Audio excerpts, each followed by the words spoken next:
इसलिए वक्फ बोर्ड में 2 सेक्शन ऐसे हैं जो अपने नेता वोट मांगने आए। मैंने सुना है 3-4 महीने में चुनाव है, आएंगे फिर लाल पीले कपड़ों में आपके पास, रंग बदल बदल के, नए नए जुमले लेकर के। कोई मोदी जी का कार्ड दिखाएगा कि ना मोदी जी वहां काम कर रहे हैं, कर्नाटक का बताओ। उनसे पूछिएगा कि आपने अपने राज्य में जब आप थे सत्ता में, तब इस कानून को आपने चुनौती दी थी? आपकी विधानसभा में इस कानून के बारे में कोई ऐसी बात हुई थी जो टोटली अनकॉन्स्टिट्यूशनल है? पूछा किसी से आपने? इसलिए अपनों के ऊपर ज्यादा सवाल उठाइए, दुश्मन पे तो सुबह से शाम तक आप सवाल उठाते रहते हैं कि वो यात्रा कर रहा है, वो जोड़ रहा है कि तोड़ रहा है, आप उसको हंसते हैं। ये एंटरटेनमेंट का साधन तो हो जाता है, राष्ट्र बचाने का साधन नहीं है। उसके लिए संजीदगी होनी पड़ेगी, सीरियस होना पड़ेगा। आपकी सरकार थी इस राज्य में, क्या जितने जीत के गए थे सब यहां से पैदल थे क्या?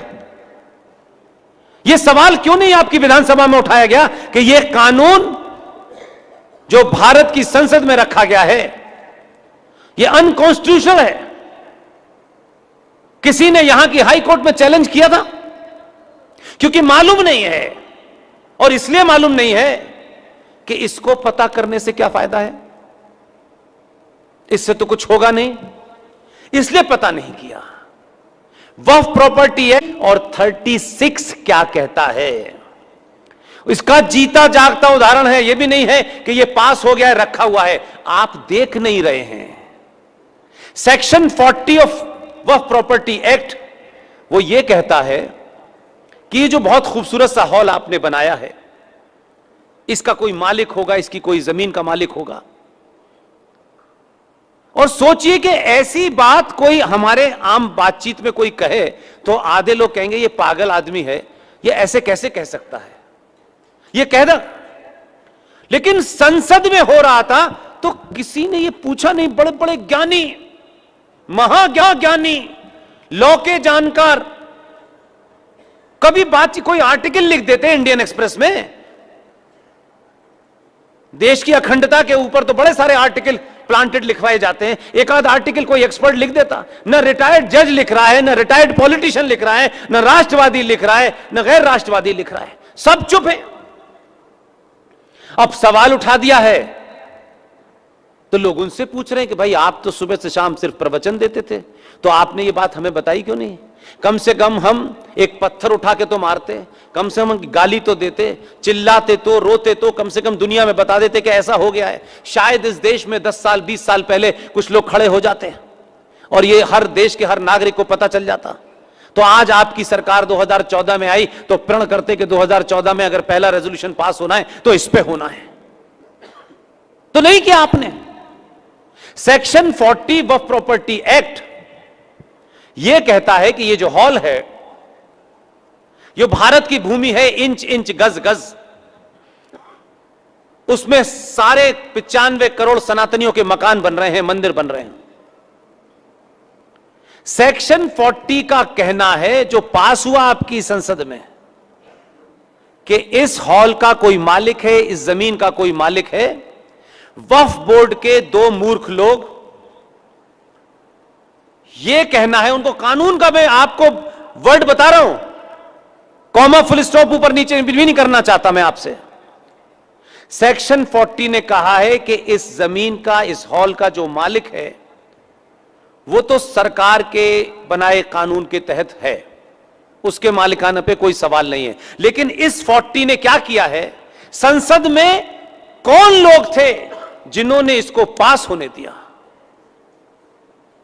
सेक्शन 40 कहता है कि वक्फ बोर्ड के 2 लोग ये कल क्लेम कर दें कि ये जमीन, ये हॉल वक्फ बोर्ड की जमीन पे बना हुआ है, तो एक साधारण सा और स्वाभाविक जवाब है कि आप कहेंगे पुष्पेन जी हमारे पास कागजात हैं, यही कहेंगे आप। उस सेक्शन के अंदर यह साफ लिखा हुआ है कि जब वक्फ बोर्ड वाले इस जमीन को या पूरे कर्नाटक की धरती को या पूरे भारत की धरती को यह कहें कि यह वक्फ बोर्ड की जमीन है, यह पार्लियामेंट, यह राष्ट्रपति भवन वक्फ बोर्ड की जमीन पे बना है, उनको कहना है सिर्फ। आपकी प्राइवेट प्रॉपर्टी हो, सरकारी प्रॉपर्टी हो, राष्ट्रपति भवन हो, लोकसभा हो, राज्यसभा हो, सबकी बात कर रहा हूं मैं। गलतफहमी में कोई मत रहिएगा कि आपका फार्म हाउस बच जाएगा। यह कह करके उन लोगों को यह ताकत दी गई है कि उनको कागज नहीं दिखाने हैं, क्योंकि उनकी डायरेक्ट लाइन अल्लाह मियां से मिली हुई है। इसलिए वो क्यों कागज दिखाएंगे? उनको यह अधिकार दिया गया है कि सिर्फ क्लेम करना है। क्लेम करने के बाद बेचारा यहां का मालिक वो तमाम अपने कागजात निकालेगा, बताएगा, बिजली का बिल, ये टैक्स, वो टैक्स, सब कुछ दिखाएगा। लेकिन मालूम है उस 40 सेक्शन में क्या क्लॉज है? क्लॉज ये है कि जो इस जमीन का मालिक है, जो इस हॉल का मालिक है, उसे हाई कोर्ट और सुप्रीम कोर्ट जाने की इजाजत नहीं है। आपको लगता होगा मेरी बात सुन के मैं क्या बात कह रहा हूं। 2022 के भारत में मंचों से कोई भी झूठ बोले, मंच से उतरने से पहले आप वेरीफाई कर सकते हैं। आपको कहां जाना है पता है? क्या कानून बनाया है? 117 थे, याद रखिएगा सर। केसरिया पट्टा डालने से अगर सनातन बचता तो बहुत पहले बच जाता। उसी में लिखा हुआ है कि जिन साहब की जमीन है वो हाई कोर्ट, सुप्रीम कोर्ट में अपील ही नहीं कर सकते। उनको अपील कहां करनी है? वक्फ बोर्ड नाम का जो बोर्ड है उसमें 5 मेंबर हैं, उसमें 5 मुसलमान हैं, उनके सामने जाके आपको अर्जी लगानी है। यानी जिन्होंने आपकी जमीन का कब्जा किया है उन्हीं के पास जाके आपको अपील लगानी है, और वो 2 सुनवाई में कह सकते हैं कि नहीं आपके कागजात गलत हैं, तो फिर चैलेंज नहीं होगा। और इसके तहत कम से कम इस कानून के बनने के बाद से लाखों बीघा जमीन वक्फ बोर्ड के पास चली गई है। नेताजी का तो बहुत बड़ा मकान है, हो सकता है उनके पास ताकत हो तो सकते हो कि हमसे कौन छीन लेगा, अंदाजा नहीं है। आंध्र प्रदेश हाई कोर्ट के एक जज साहब ने, जिनको ये निटिगिटीज नहीं पता थी, एक वक्फ बोर्ड के सिलसिले से केस आया, उन्होंने उस केस को एक्सेप्ट किया और ये कहा कि I cannot entertain this case because this law has been passed in the parliament. लेकिन मैं जानना चाहता हूं क्या है।